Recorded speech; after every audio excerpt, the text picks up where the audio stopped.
Welcome to The Lucrative Society. I'm your host, Mindy Kinnis. And I'm Sean Stevenson. Enjoy the show. All right, my friends, we have a very special treat for you today. Our friend Nathalie Lussier is here with us. And Nathalie is somebody that I just adore. I was familiar with her online before we met in person at Strategic Coach. And since then, we've also had opportunity to hang out at some events that we've spoken at together. And hopefully there will be more in the future we can do as well. But every time I even think of her, I'm like, she rocks. I get a smile on my face, and I'm delighted to bring her into your awareness if you guys don't know her yet. So Nathalie, thank you so much for joining us today. I'm so excited to be here, Mindy and Sean. Yeah, we're just delighted. You have so much to share, and you've done so many things. Your bio alone is ridiculously impressive, and I'm always like, how did she even do that? Like, at such a young age, you've done a lot of awesome things. But one of the things that I want to start with is talking about kind of where you're at now. And you have a child already. Your second one is really, really right on the way. And I want to know about how you manage your time and energy with all the different stuff you have going on. Yeah, that's a great question. So I think a lot of it comes down to realizing what is possible and then also really thinking long term. So a lot of times, I get really excited about ideas or things that I want happen, in the next week or, tomorrow. But then I have to remember, no, I'm actually in this business for the long term. So if it takes us a month to actually get this done, that's okay. And I want to do it right. And so that hasn't always been the case. I've, often been more of the quick start, like, okay, just get it done and it has to be good is good enough. But over time, I've kind of realized like, yes, okay, let me actually prioritize this and make sure that it fits within my schedule. But yeah, in terms of energy, I do try to get as much sleep as I can. And I also have an amazing team. So that's made a huge difference, is realizing what I can do that only I can do, and then having other people on the team do what they're best at as well. So that helps tremendously too. And I think it's a work in progress. Delegation and letting go of things doesn't come easy, but I think that seeing other people shine and kind of step up has given me the ability to do that more and more as well. Nathalie, as you've grown your business, have you noticed that you have to get really good at saying no? And if so, how have you seen that impact your career? Yeah, absolutely. Saying no, I started doing that probably like 5 years ago. And I think that's when things really started changing in our business, was when I realized, okay, no, if I have really good boundaries, then we're not going to get sidetracked by everyone else's demands on our time or on my time. But it does affect everyone on the team too, because if I'm not working on what I should be working on, that impacts other people too.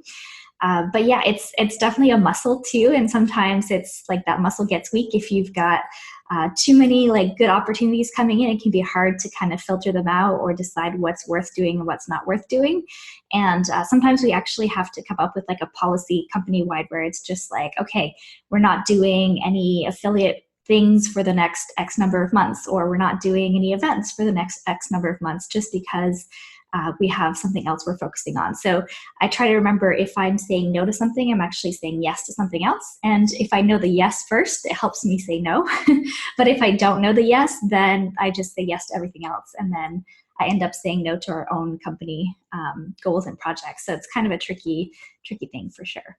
Yeah, definitely a good thing to keep in mind. If you can keep that eye on the prize for you, your own company, that's hugely helpful. Now, I know you have a lot of passions and interests, and I love that you're very vocal, and you talk a lot about things like gardening and food and just stuff like that. So having your team, how does that help you actually do all the other things that you're interested in doing? And can you talk a little bit about those various passions? Yeah, absolutely. So, now that we have a team, I don't have to be necessarily like answering all the questions, or, there's all these different aspects, or creating all the content, or, there's different things that everyone else can kind of step up and do in the business. So that gives me time to sort of go outside and garden and Also, I think it's a really important thing as entrepreneurs to kind of rejuvenate and take care of ourselves, because if we're not feeling good, if we're not energetic and passionate about what we're doing, it affects everyone else and kind of affects our ability to sell and our ability to lead our teams and all of that as well too. So I kind of see it as it's an important aspect of my life, is to be able to be outside, and whether that's gardening or just hanging out with my kid or whatever it is, it's kind of a necessity. Like it didn't used to be, just because I didn't know that I needed that.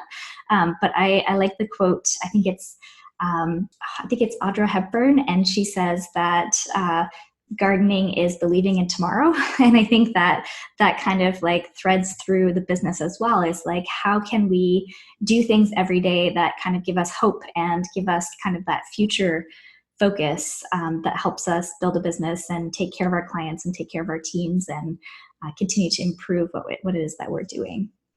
Yeah, I love that concept about hope, because I think that's very resonant with you. Even from when you and I met, you were talking about women in business and all kinds of very hopeful things.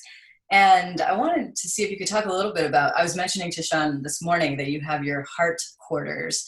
And that was awesome. Which he was like, that's brilliant. I mean, because we talk a lot about heart, mind, head, heart, all that. So as an example is, I don't have a mastermind, I have a master heart.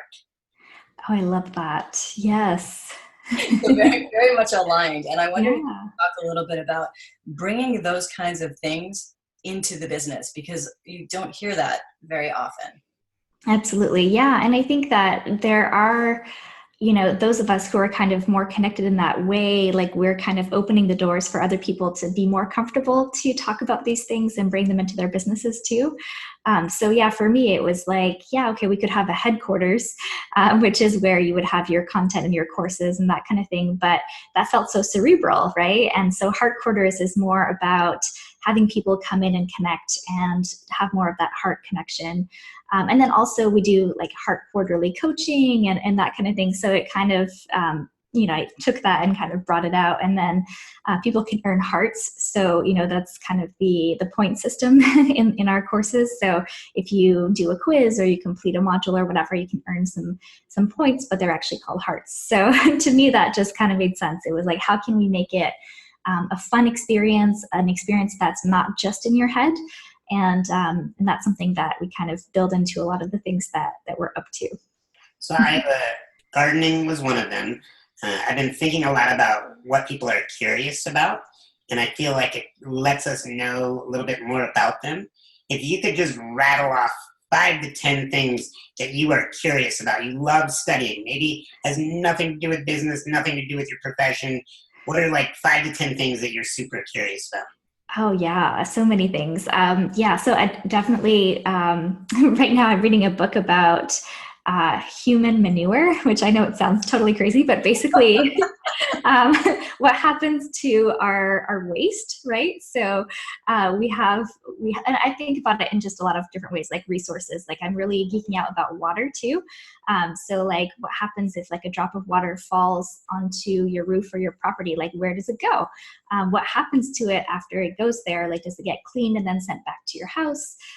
Or does it end up in the ocean or a river or whatever? So just kind of like geeking out on beginning, middle, and end of things, and definitely like natural things, but like waste and water and stuff like that. But also, even just in life, like beginning, middle, and end of life, like that's just really fascinating to me, especially, with like children and growing up, and then, my parents growing older, and just, so I'm kind of on this like circular path, if you will, of like learning what happens in all of these different stages of life or resources and that kind of thing. So that's kind of some of the stuff I geek out about. But yeah, I mean, so many things are fascinating to me. I mean, I read so many different types of books, and yeah, just like the weirdest things sometimes can just be super fascinating. Well, that was the other thing that you and I connected on. Sean was reading your bio earlier. He was like, oh, no wonder why you two are friends. Don't give it away yet. I wanted to bring it up. Okay. Don't give it away. The reason why I bring up the curiosity thing is I just spent time with a bunch of entrepreneurs in a mastermind, and there was a talk about curiosity. And then we started talking as a group about what we're curious about. And it really showed me why it's important to be around curious people, because kids are super curious, right? And they are always learning. And a lot of adults forget to be curious.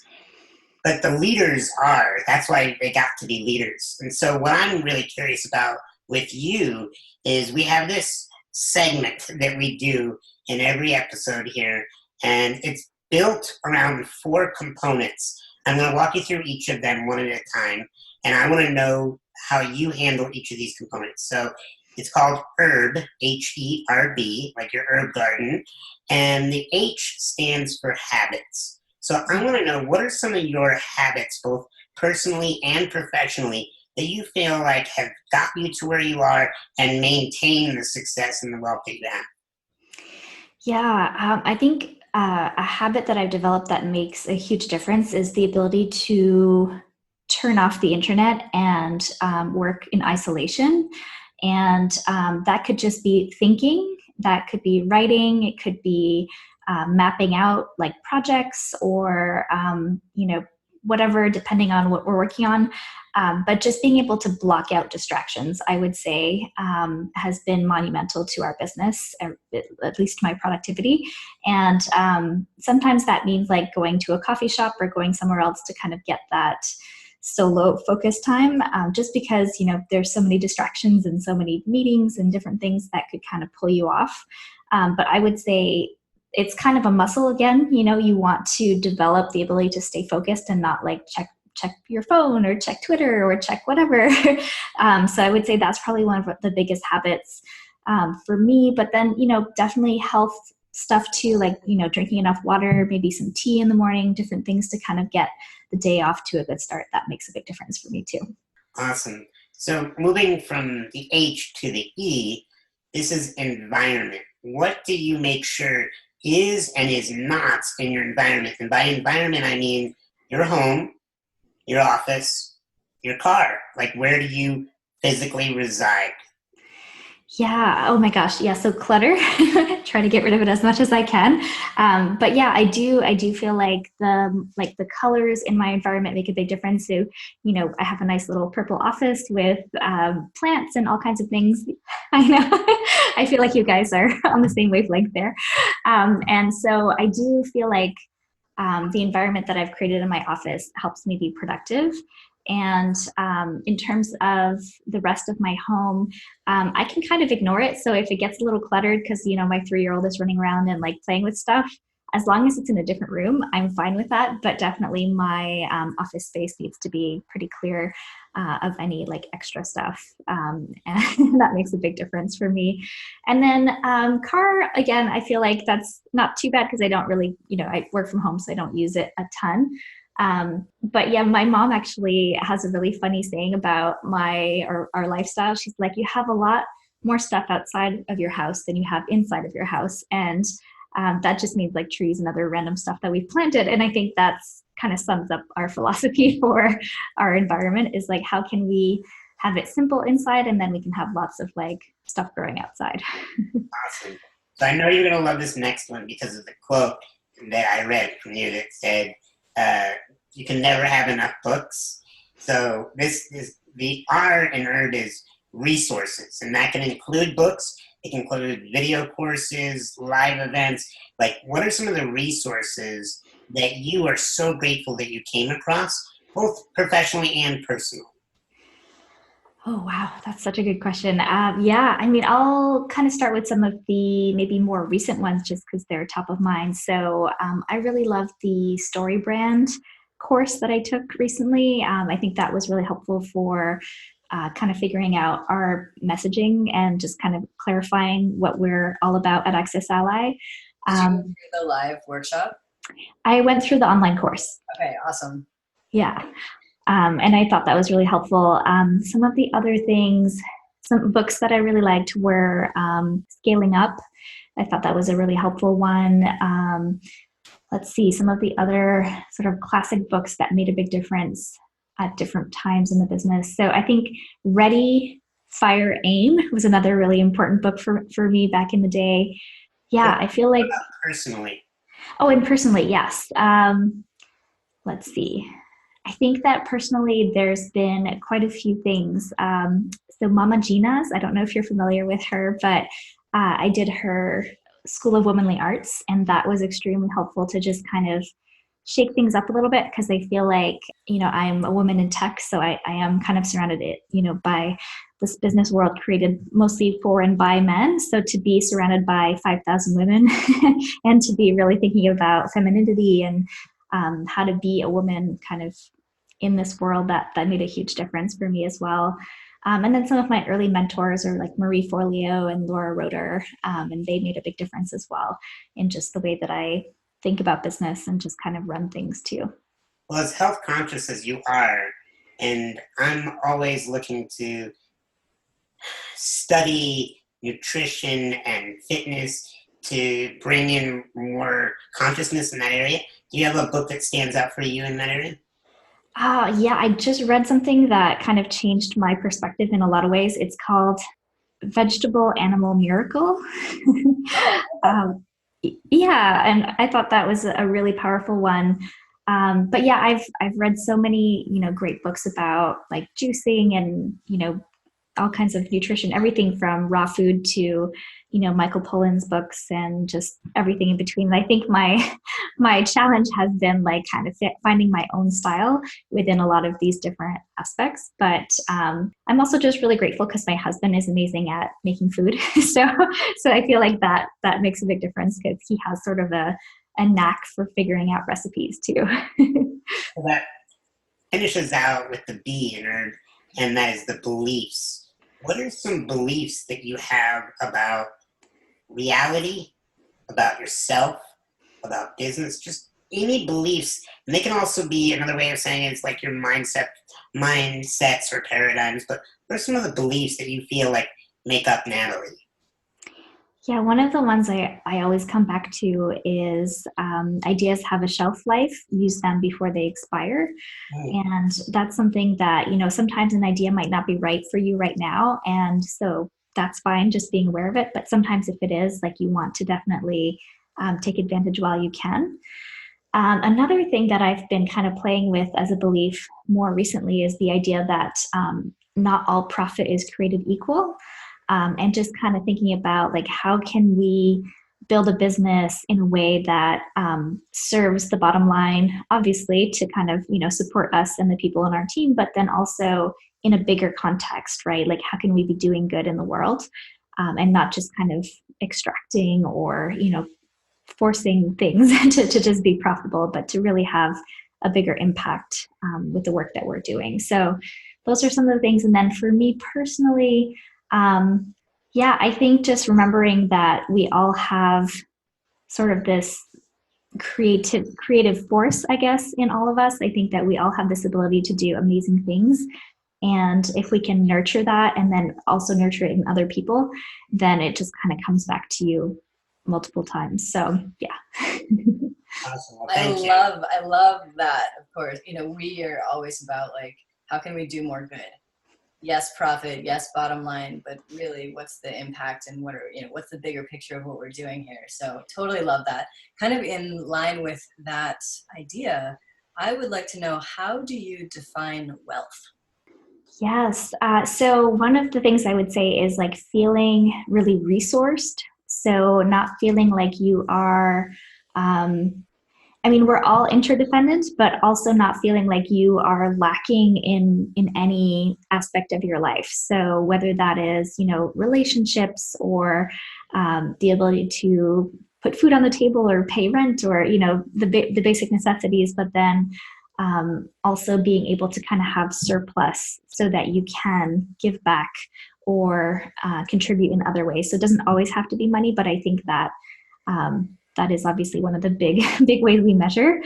But yeah, I think like around resources, that's kind of where my head is at these days around wealth, is like, what kind of resources do you have? And it could be, creativity or information, or it could be, money in the bank that you can use if you need it, or it could be something like that you've created that you can continue to sell, or it could be, there's different ways to kind of think about it. But I think it's like, if you have a resource, I feel like that counts for something, and that is kind of a source of wealth. Awesome. I'd love to know how you decide. As we were talking about earlier, there are so many opportunities and so many things, and saying yes and no to what things. But what's your process of deciding, kind of in that mindset of creating wealth or generating wealth, or generating resources, as you said? I love that, being a resource, the way you said that. What are ways that you can decide which way to go for your company when new opportunities come in that idea of let's generate and create wealth? Yeah, so one of the things we've been playing with recently is how easy does it feel? And so we've been using this sort of as a litmus test for a bunch of different projects and a bunch of different things, like even hiring. If it feels like there's like a huge hurdle or like it's just not flowing, or maybe the communication's not going well, or there's just like something like that doesn't feel right, like there's friction, then that kind of helps us decide fairly quickly that, okay, this is probably not a good opportunity or a good fit, or a good use of our time and resources. And so the interesting thing with that is sometimes we think, okay, in order for this to be successful, I need to pour in tons of time, tons of energy, tons of work, and just really like grind it out. And like, if I put like months behind this, it'll be more successful. And so we've kind of found the opposite to be true. Is like, if we can keep it light, keep it simple, keep the energy from getting too heavy around a project, then it tends to be a lot more successful. So it's kind of like, how can we test and iterate quickly, as opposed to, saying, okay, like in 6 months, we're going to do this massive launch or this massive opportunity with someone. It's just like, if it's an instant yes, and if it just seems to flow, that tends to work out better for us. And then obviously, you can get into numbers and get into like statistics or whatever. Like, so if someone's like, oh, come on and do this, and we have an audience of X number of people, that can kind of be a little bit of an indicator too. But I think that energy piece is even more important for us. Totally. You're speaking my language. Like that feeling, I would call it instinct. And just saying that we focus so much on that. Love it. Nathalie, as we wrap this up with you, I want you to close your eyes and go inside your heart with me. And I want you to speak directly to the listener on this other side of these microphones. And they're running their business. We don't know what stage they're at, but they know that they want wealth. They know they want to be happy. If you had to give a direct message just to this one person to keep them moving forward, what would you say to them? So you already have everything that you need to be successful, and the more that you can focus on being of service to the people who need what it is that comes supernaturally to you, the easier you will reach the success that you're looking for, the wealth that you're looking to build. And if you remember the person on the other end, which is kind of what we're doing right now, it really makes a big difference, because it takes the pressure off of you to be perfect. It takes the pressure off of you to have it all figured out. And it takes the service and really puts it front and center, so that you can actually do things that come naturally to you, but that make a really big difference for other people. And they'll be more willing to pay for it, to spread the word for you, and to just have an amazing relationship with you. So that would be my recommendation. It's something that has served me well, is every time I get stuck or I start doubting ourselves or anything like that, I just say, okay, who can I serve? What am I doing here? And how can I focus on them and not on myself? Awesome. Final question from me. What should we have asked you that we did not? I would love to maybe discuss pricing, because that's something that I know people can kind of get I love that. get confused on. So I think that when it comes to pricing, I always like to have people do sort of a little thought experiment. So one of the things you might ask yourself is, like, when you're considering what to charge, you could charge a low price, a middle price, a high price. How do you decide what it should be. And so the thought experiment is just asking yourself, who and why do people pay different amounts of money for different things? So for example, a pair of shoes. Some people spend $50 on shoes. Some people might spend $500, and some people might spend $5,000. And so what's the difference between each of these types of shoes? Because at the end of the day, they're still something that you put on your feet and you go walk with, right? So is it the person themselves that are different? Is it the positioning? Is it the marketing? Is it the name? Is it the brand? Is it the experience? What is it that makes that different? And so for your business, you can decide for yourself, what tier do you want to be in? How many people do you want to impact? And how many things do you want to be creating?